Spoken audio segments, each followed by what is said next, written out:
Hi, for those of you at home, I'm going to run through, these are the same literal equation questions that we did, and I apologize, my dog is barking in the background because it's just about dinner time, so you might hear Chester and Pip barking, and I'm sorry. These are the same literal equations questions that we worked on during our Zoom on Wednesday. I'm going to work them all through and find the solution for you, and then what I'd like you to do is go through each question and see if you can find any answers that match, and remember that there are 20 total solutions, okay? So I'll walk through each one piece by piece. So the first one says ax plus b equals c, and I'm going to solve for x. So to isolate the x, I notice what's happening to the x is that it's being multiplied by a and then added by b. So what I need to do is go in reverse order. So the first thing I'm going to do there is subtract b to get rid of the b, and I'll subtract b from both sides. That gives me ax equals c minus b. And then to isolate the x, I'm going to divide by a. So I'll divide the whole thing by a. So my x is going to equal c minus b over a, which is e. See if you can find any other solutions that match that one.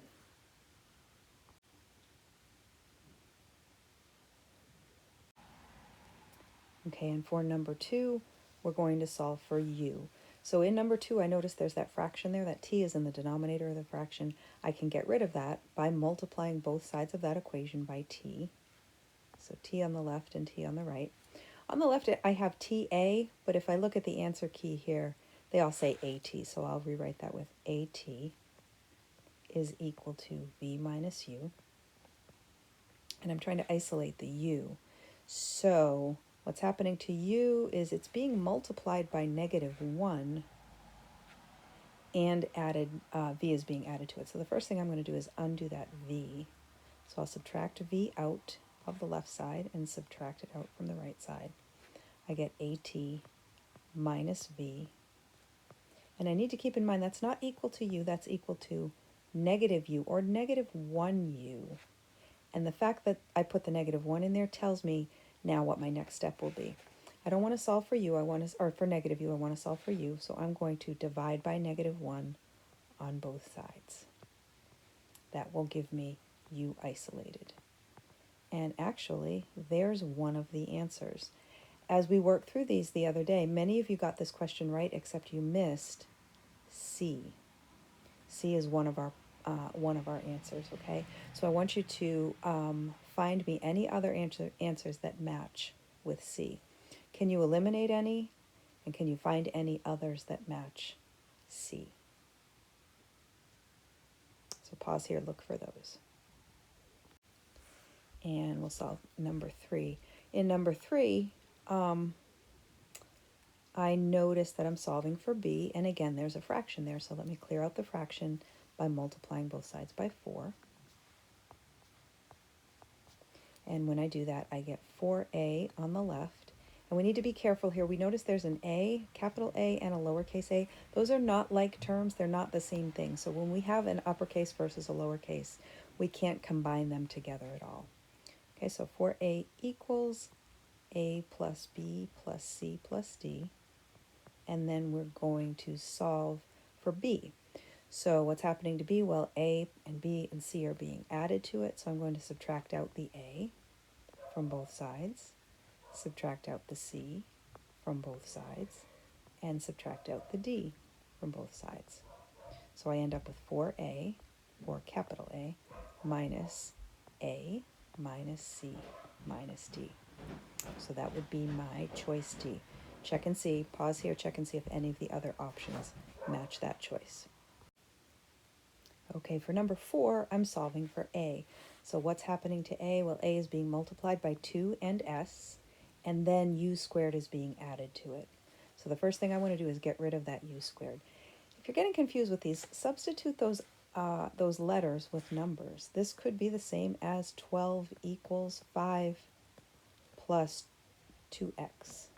And what would I do first in that equation? I would subtract out the 5. The idea is the same thing. Remember that those variables just act the same way that real numbers do. We just don't know what they are right now. So I'm going to start with v squared equals u squared minus u squared plus 2as. And I'm going to subtract out the u squared. That will give me v squared minus u squared equals 2as. And I'm solving for a. So to isolate the a is being multiplied by both 2 and s, and I can divide out those two things at the same time. So there is my answer. A is equal to this, which is equal to this, our option B.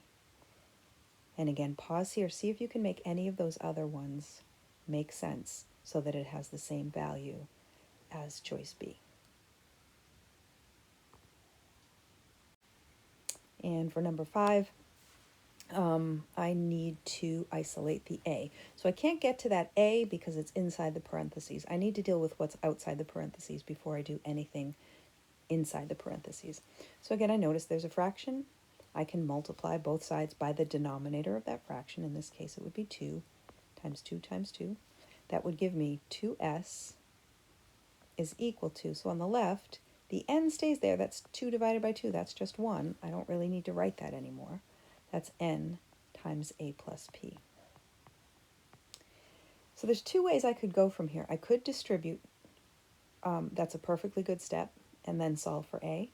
Or I could look at this and say, I can't get inside those parentheses until I get rid of that n. So I could divide by n first. That's 2s over n equals a plus p. And from there, I could subtract out the p minus p. So I have 2s over n minus p is equal to a, which would be 2s over n minus p. That's this one. Okay, again, pause there. See if you can make any of those other answers match number 5. Okay, this is probably the hardest one on the paper. There's a lot of variables, a lot of things going on there. And again, we notice an uppercase n and a lowercase n. They're not really related to each other. We can't combine them together in any way. I do notice, again, I have a fraction here. R is equal to 2ni over a great big long denominator. That's p times the quantity n plus 1. And the quantity n plus 1, that's grouped together. That acts as one thing. It acts as its own factor of the denominator. So again, I've got a fraction. I can multiply both sides by p. I can then multiply both sides by n plus 1. I can actually multiply by those two things at the same time. That would give me on the left r times p times n plus 1. And what happens on the right is the entire denominator is not there anymore. So that's equal to 2ni. And then I'm trying to solve for I. I would then divide by the 2n, divide by 2n. So rp times n plus n plus 1 over 2n is equal to I. That would be choice letter E. Okay, again, pause here, see if you can get any more of them. And I'm going to stop talking now. I want you to try 7 and 8 on your own. Remember that there should be 20 altogether.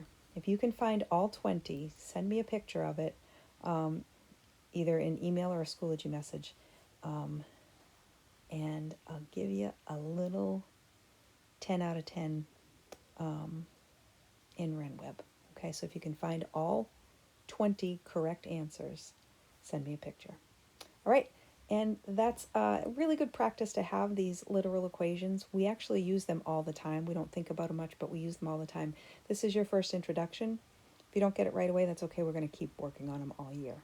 All right, have a happy Halloween, everybody. Bye-bye.